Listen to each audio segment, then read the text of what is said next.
Yeah, so the efficacy was also looked at in terms of the concentration of Talazoparib in the pharmacokinetic studies, and it was very clear that if you had high concentrations of Talazoparib, the patients who had higher levels of Talazoparib in their blood, based on the pharmacokinetic studies, they had the best efficacy and best outcomes from Talazoparib. So that really shows you that the dose matters with PARP inhibitors.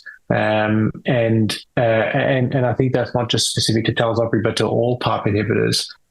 So it is a double-edged sword somewhat, as I mentioned in the previous question.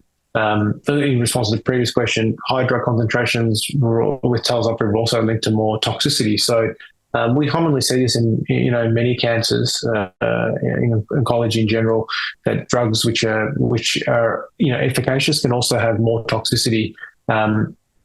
And I think this is a perfect example of that. And so, what it shows is that if patients are tolerating the drug well, we should try and maintain, full dose or maximum dose possible, because it's going to give patients with Talazoparib, because it's going to give patients the best chance of doing well and getting efficacy from their treatment.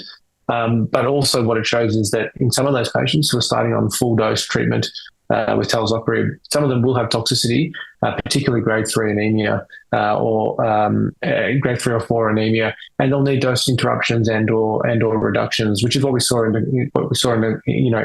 clinic when we were treating patients on this trial. So it's the double-edged sword of oncology between balancing up efficacy and toxicity, and these pharmacokinetic studies with Talazoparib nicely encapsulated that.